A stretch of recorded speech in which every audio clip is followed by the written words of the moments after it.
시청자 여러분 안녕하십니까? 저희 하상방송에서는 하상 초대석 프로그램을 새로 마련하고 기회가 되는 대로 이민생활에 필요한 각종 정보를 제공하는 시간을 갖도록 하겠습니다. 오늘은 그 첫 번째 시간으로 자녀들의 대학 진학에 관한 내용입니다. 복잡한 미국 대학의 입시 제도 그리고 그에 알맞는 준비는 어떻게 해야 하는지 전영환 루카 형제님으로부터 이야기를 들어보도록 하겠습니다. 네, 안녕하십니까? 안녕하십니까? 네, 요즘 대학 입시 시즌이 한창입니다.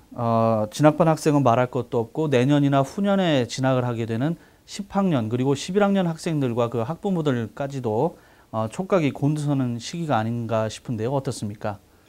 네, 그렇습니다. 지난 11월 1일이 조기 전형일 마감이었거든요. 그리고 이제 앞으로 2달 후인 1월 1일이 일반 전형 마감일이고요. 그래서 12학년 학생들에게는 자기 인생에서 가장 중요한 시간을 맞고 있다고 봐야 합니다. 네. 예, 그래서 모쪼록 앞으로 남은 기간 동안 성적 관리, SAT 시험 점수가 조금 부족하다든가 그러면 그런 거를 보충하고 그리고 에세이도 잘 써서 제출하기를 바랍니다. 네. 네, 지난 그 3년 동안 열심히 대학 입시를 위해 달려온 학생들이 이제는 무엇을 어떻게 준비해야 하는지 간략하게 좀 말씀해 주시죠. 네, 지금 12학년 학생들 경우에는 크게 두 가지를 해야 됩니다. 첫 번째는 대학원서 작성이죠. 그 안에는 물론 추천서라든가 에세이라든가 이런 것들을 준비해 나가는 과정이고요. 또 한 가지는 부모님들에게 중요한 거죠. 학비 보조 신청, 굉장히 중요한 과정입니다.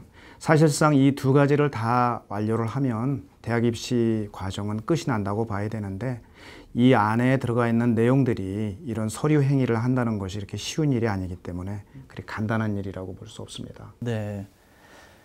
자, 대학에 원서를 넣는 그 순간까지도 그 지망 대학과 전공을 정하지 못해서 그 애타는 학생들이 많다고 하는데요. 어떤가요? 예, 그렇습니다. 제가 볼 때는 둘 중에 하나는 대학 전공이나 자신이 지망해야 될 대학을 선택하지 못하고 고민하는 경우가 많습니다. 네. 그 이유는 여러 가지가 있을 수 있겠지만 사전에 어떤 대학을 탐방을 한다든가 아니면 부모님과 주변의 선배들한테 그런 정보들을 좀 얻고 자기 자신의 그 목표, 말하자면 고를 세워야 되는데 네. 그런 것들이 부족한 탓이라고 저는 봅니다. 하지만 이 대학을 선정하는 일이 굉장히 중요한 일이기 때문에 신중하게 생각을 하고 부모님들과 대화를 하는 게 좋은데 제 지난 경험으로 볼 때 좋은 대학이란 이런 것이라고 말씀드릴 수가 있습니다. 미국은 기본적으로 고등학교 때 과정까지는 사실 대학에 들어간 이후부터는 누구도 묻지 않습니다. 중요한 것은 대학부터인데요.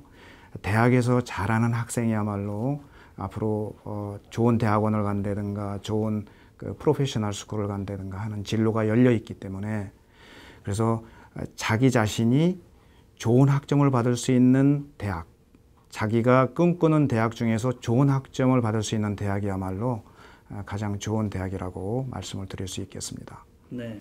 자, 방금 그 좋은 대학 말씀하셨고 학점 말씀도 하셨지만 주변을 이렇게 돌아보면은요, 성적과 그 시험 점수가 나쁘면 탑 칼리지, 그러니까 즉 그 좋은 대학은 꿈도 꾸지 말아라, 뭐 이런 얘기가 많이 이렇게 나오고 있지 않습니까?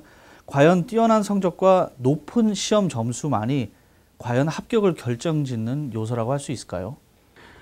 네, 꼭 그렇지는 않습니다. 미국 대학에서는 그 학생들을 선발할 때 이렇게 말씀드리면 더 편하겠습니다. 미국 대학도 학생들을 선발할 때 자기네 나름대로의 목표가 있습니다. 그 목표라는 것은 거의 다 같습니다. 자기네 자신들의 대학을 다양한 커뮤니티를 만들고 싶어 합니다. 성적만 잘하는 학생을 원하는 것도 아니고요. 그렇다고 특별 활동만 잘하는 학생을 원하는 것도 아닙니다. 다양한 학생들을 뽑으려고 하다 보니까 다양한 요소들을 보게 되는 거죠. 그래서 많은 부모님들이 성적과 SAT 성적을 집중을 해야 하고 그것만 잘하면 들어갈 수 있다고 생각하실 수도 있는데 꼭 그렇지는 않습니다. 네. 예. 자, 에세이를 얘기를 좀 해보겠습니다. 대학 지원 에세이에 그 많은 학생들이 시간을 할애하고 있는 게 사실이고요. 또 독창적인 에세이를 쓰기 위해서 고군분투한다는 이야기도 많이 듣고 있습니다. 과연 이 어떤 에세이를 써야지 대학 들어가기가 좀 좋을까요? 예, 에세이 많은 12학년 학생들이 가장 사실 힘들어하는 경우가 에세이 쓰는 것입니다. 네. 에세이는 한마디로 얘기하면 자기 자신에 대한 이미지 메이킹이라고 말씀드릴 수 있습니다. 자기가 그동안 경험했던 것, 자기가 관심을 갖고 있었거나 열정을 갖고 있었던 그런 분야들을 좀 디테일하게, 그리고 그걸 쓰는 과정에 그것을 경험하는 과정에 자기 자신이 어떻게 변화가 됐는지, 어떻게 성숙이 됐는지, 그걸 우리가 흔히 이제 영어로는 아하 모먼이라고 합니다. 그래서 자기가 그런 경험을 하면서 아하라고 깨닫는 그런 파트들이 꼭 들어가는 것이 에세이에서는 가장 중요합니다. 네. 그걸 보고 싶어 하는 겁니다. 에세이가 우리가 흔히 들을 때 에세이가 클리셰하다, 즉 진부하다라고 하는 표현이 있는 그런 표현들을 많이 쓰는데요. 대학 입학 사정관들은 사실 진부한 에세이를 별로 읽지 않습니다. 진부한 에세이라는 건 쉽게 얘기해서 이렇게 설명할 수가 있습니다. 우리가 세계 평화를 논의한다, 아니면은 뭐 지구촌의 오염 문제를 논의한다고 할 때 학생들한테 그런 얘기를 꼭 들을 필요가 있겠습니까? 입학사정관이? 네. 그렇진 않겠죠. 네. 입학사정관들 그런 정보는, 그런 류의 일반적인 정보는 자기네들도 충분히 가질 수 있습니다. 그렇죠. 학생들에게 듣고 싶은 얘기는 학생들의 개인 경험을 통해서 너가 누구냐라는 것을 듣고 싶어 하기 때문에 에세이는 항상 자기 자신, 인디비주얼라이즈 된 스토리, 자기 자신의 스토리를 꼭 접근해서 쓰는 것이 좋습니다. 네. 예. 자, 이제 학부모님께서 가장 궁금해하시는 내용이 될 것 같은데요. 학비가 참 큰 부담이 아닐 수 없습니다. 어떻게 하면 학비 보조를 받을 수 있을까요? 네, 그렇습니다. 요즘같이 한인경제도 좋지 않다는 얘기들도 종종 들리고 그러는데 이럴 때일수록 미국의 학비 보조 시스템을 이해하시고 그거를 철저하게 잘 신청을 하시는 것이 중요하다고 할 수 있겠습니다. 미국의 학비 보조 제도는 간단히 얘기하면 학부가 초점입니다. 학부생들에게 미국 연방정부, 그 다음에 각 칼리지, 그 다음에 각종 스칼라십 이런 기관에서 학부생들에게 지원을 해주려고 하는 게 미국 학비 보조 제도의 그 스토리고요. 대학원생이나 아니면은 다른 그 이상의 칼리지들에게는 그 미국 학비 보조 제도가 아직은 미치지 않고 있습니다. 네. 그러니까 학비 보조 제도는 크게 두 가지를 신청해야 되는데요. 하나는 FAFSA, 즉 Free Application for Federal Free Application for Student Aid의 약자입니다. 이것은 미국 교육부가 프리로 제공해주는 어플리케이션이고요. 그 다음에 CSS 프로파일이라고 하는 것은 칼리지 보드에서 제공하는 어플리케이션인데요. FAFSA는 연방 교육부에서, CSS 프로파일은 칼리지 보드라고 하는 기관에서 제공해주는 폼인데 이 두 가지를 다 요구하는 칼리지가 있고요. 한 가지, 즉 대부분 주립대학들은 FAFSA만 요구합니다. 그래서 이 두 가지를 꼼꼼하게 자기 그 가정의 수입과 자산에 맞는 그런 서류들을 갖고 작성을 해 주셔야 합니다. 네, 저도 뭐 FAFSA에 대한 얘기는 많이 들었는데 사실 잘 모르겠어요. 그러니까 FAFSA 신청 절차에 대해서 좀 간략하게 좀 설명을 해 주시죠. 네. FAFSA는 매년 10월 1일부터 신청을 할 수가 있고요. 그리고 대개 온라인으로 파일링을 하는데 물론 인터넷이 안 된다라고 하면 페이퍼워크, 그러니까 서류로 보내도 됩니다. 네. 그리고 FAFSA 신청은 fafsa.ed.gov라고 하는 웹사이트에서 신청을 하게 되는데요. 일단 신청을 하기 전에 FSA 넘버라고 하는, 과거에는 그걸 핀 넘버라고 그랬었는데 요즘은 이제 FSA 넘버라고 합니다. 그것을 부모님과 학생 모두 각각 만드시는 게 좋습니다. 나중에 FAFSA를 서밋할 무렵에는 FSA 넘버를 물어보는데 그것이 없으면은 서밋이 되질 않습니다. 그리고 그 FAFSA는 기본적으로 부모님의 수입과 자산에 관한 내용을 물어보는 거고요. 학생에 관한 수입과 자산을 물어보기도 하지만 대부분 학생들은 그 수입이나 자산이 제로이기 때문에 결국은 부모님의 수입과 자산을 갖고 작성을 하는 것이 됩니다. 근데 여기서 꼭 기억하셔야 될 게 있습니다.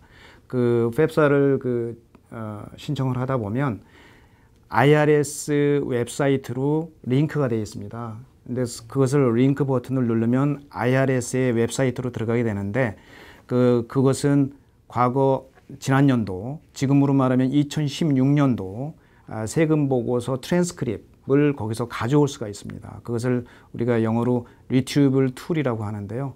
모든 칼리지는 팹사를 신청하면서 retrievable tool을 이용해서 IRS에서 부모님의 텍스 보고를 가지고 와달라라고 부탁을 합니다. 네. 예, 그렇게 하면은 완벽하게 되는 것이고요. 경우에 따라서 IRS 팹스 그 트랜스크립이 리트리블이 안 되는 학생들이 있습니다.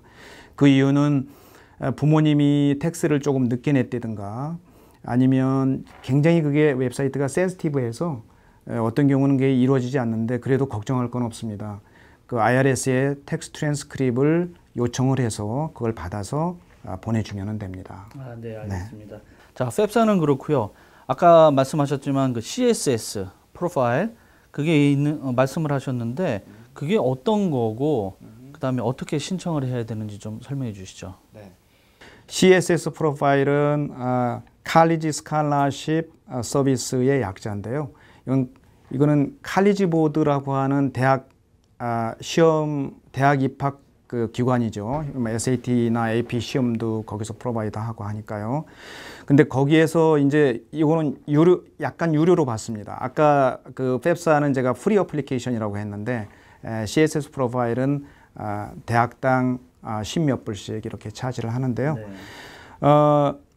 CSS 프로파일을 요구하는 대학들은 그 이유가 대부분 탑 칼리지나 탑 주립대학에서는 CSS 프로파일을 요구를 합니다. 그 이유는 CSS 프로파일은 굉장히 자세하게 많은 항목을 물어보기 때문에 그걸 토대로 해서 학생들에게 좀 더 꼼꼼하게 장학금과 그랜트, 그다음에 론을 주겠다는 의미입니다. 네. 그래서 CSS 작성 시기는 조기 전형에 지원하는 학생들의 경우 원서 마감일에 제출을 요구하기 때문에 10월 달쯤에 해주는 것이 가장 좋고요. 그리고 대학들마다 특별히 원하는 재정 보조 신청 양식 같은 것들이 있습니다. 예를 들면은 non-tax filer 폼이라든가 비즈니스 팜 폼이라든가 그런 것들은 그때 각 가정의 환경에 맞는 것들을 그렇게 어렵지는 않습니다. 그래서 그걸 작성을 해서 학교에 보내주면 되는데 보내주는 방식도 요즘은 다 컴퓨터로 거기다 업로드 해가지고 보내는 시기이기 때문에 옛날하고는 많이 좀 간편해졌습니다.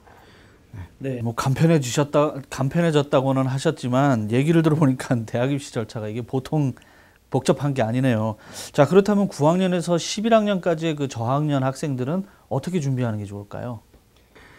네, 사실 지금 당장 그 12학년이 된 학생들은 이미 자기들이 만들어 놓은 결과를 갖고 이제 그 대학 원서를 잘 작성해서 최선을 다해서 이제 최선을 다한 후에 기다리는 수밖에 없겠죠. 하지만 중요한 건 9학년에서 11학년 학생들입니다. 그 학생들은 미국에 이런 얘기가 있습니다. 목적이 없으면 열정이 없다. 즉 no purpose, no passion이라는 얘기가 있죠. 즉 자기 자신의 목적, 자기 자신의 골을 먼저 세팅하는 것이 굉장히 중요하다고 생각합니다. 골이 있고 없고는 사실 큰 차이가 나니까요. 그래서 일단 자기의 골이 정해지면 그 다음에는 자기가 할 일이 생기겠죠. 공부와 시험 점수 관리와 그 다음에 특별활동 말이죠. 특별활동도 미국 그 고등학교 내에는 제가 조사해 보니까 약 80개에서 120개가량의 클럽들이 있습니다. 그래서 다양한 클럽들이 있기 때문에 자기가 그 중에 좋아하는 거 한 2-3개 정도 인볼브 해가지고 열심히 하는 그런 식으로 운영을 해나가면 좋을 것 같고요. 그리고 이렇게 2년, 3년 동안 칼리지 준비를 한 다음에 12학년이 닥치게 되면 그때 이제 원서 준비를 해야 되는데 아까도 말씀드렸다시피 대학 선정을 한다든가 대학 전공을 결정한다든가 이런 것이 스트레스가 아닐 수 없는데 꼭 그때까지 전공을 안 하셨더라도 걱정할 건 없습니다. 미국 대학에서는 또 한켠에 언디클레어 혹은 언디사이드 학생들, 결정하지 못한 학생들이 클릭해서 지원을 할 수 있게 하는 방법, 과정들이 충분히 있기 때문에요. 중요한 건 칼리지 가서 그런 학생들이라 할지라도 칼리지 가서 1학년 내지 2학년 때 충분히 자기가 앞으로 어떤 전공을 하는 것이 좋겠다라고 생각을 하면 그때 해도 늦진 않습니다. 아무튼 9학년에서 11학년 학생들 경우에는 아까 말씀드렸다시피 목적을 우선 갖고 그 다음에 자신이 잘할 수 있는 클럽 같은 데 꼭 두세 개 인발브를 해서 자기 자신의 독창성을 만들어 나가는 것이 중요하다고 생각합니다. 그것을 우리는 흔히 이제 훅이라고 얘기하는데요.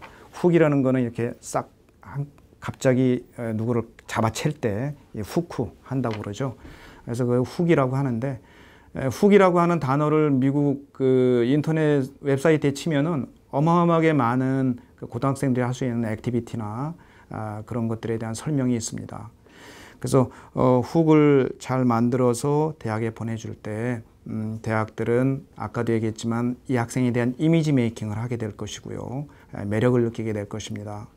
여기서 간단히 예를 하나 들어드리면 메릴랜드의 패트릭 차라고 하는 학생이 있었습니다. 이 학생은 공부도 물론 잘했고요. 그 다음에 액티비티도 진짜 열심히 하는 학생이었어요. 그런데 그 중에서도 여러 가지 액티비티, 뭐 자원봉사 아니면 디베이트 클럽, 무슨 뭐 아카데미 클럽 여러 가지를 인발브 했지만 그 중에서도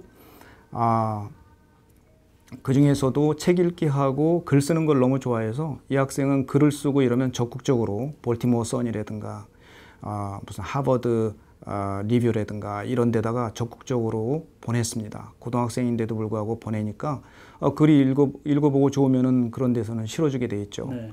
예, 그래서 그런 것들이 이 학생의 훅으로 작용을 했고 칼리지에서는 이런 학생들에게 열광하는 겁니다. 네.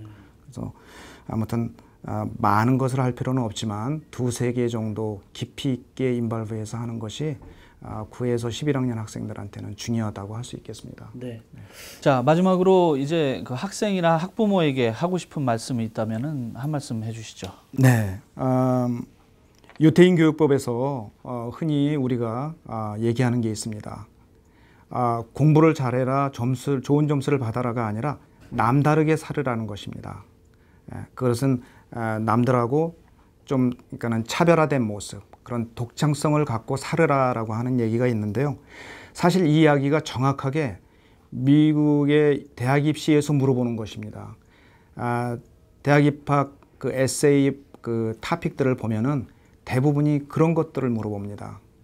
네가 당신이 엑스트라 커리큘러 액티비티를 했다면 그것이 너에게 어떤 영향을 줬고 그리고 남다르게 거기서 했던 것들이 무엇이냐. 꼭 이런 걸 물어봅니다. 그래서 굉장히 그 유태인 교육법이 그 대학 입시에서 시사하는 바가 크다고 생각하는데요. 어쨌든 아까도 얘기했지만 약 80에서 120개가량 되는 학교 클럽이나 이런 데에 그 중에서 두세 개 정도만 적극적으로 인발브해서 오래 하고 그 다음에 깊이 있게 할 수 있는 그런 학생이 된다면 나중에 입시가 닥쳐서 고민하는 그런 학생들은 좀 적을 것으로 보입니다. 네. 네. 네, 오늘 말씀 감사합니다. 네, 감사합니다. 네, 지금까지 자녀들의 미국 대학 입시 제도에 관해서 교육 컨설턴트 전용환 루카 형제님과 이야기 나눠봤습니다. 시청해 주셔서 고맙습니다. 안녕히 계십시오.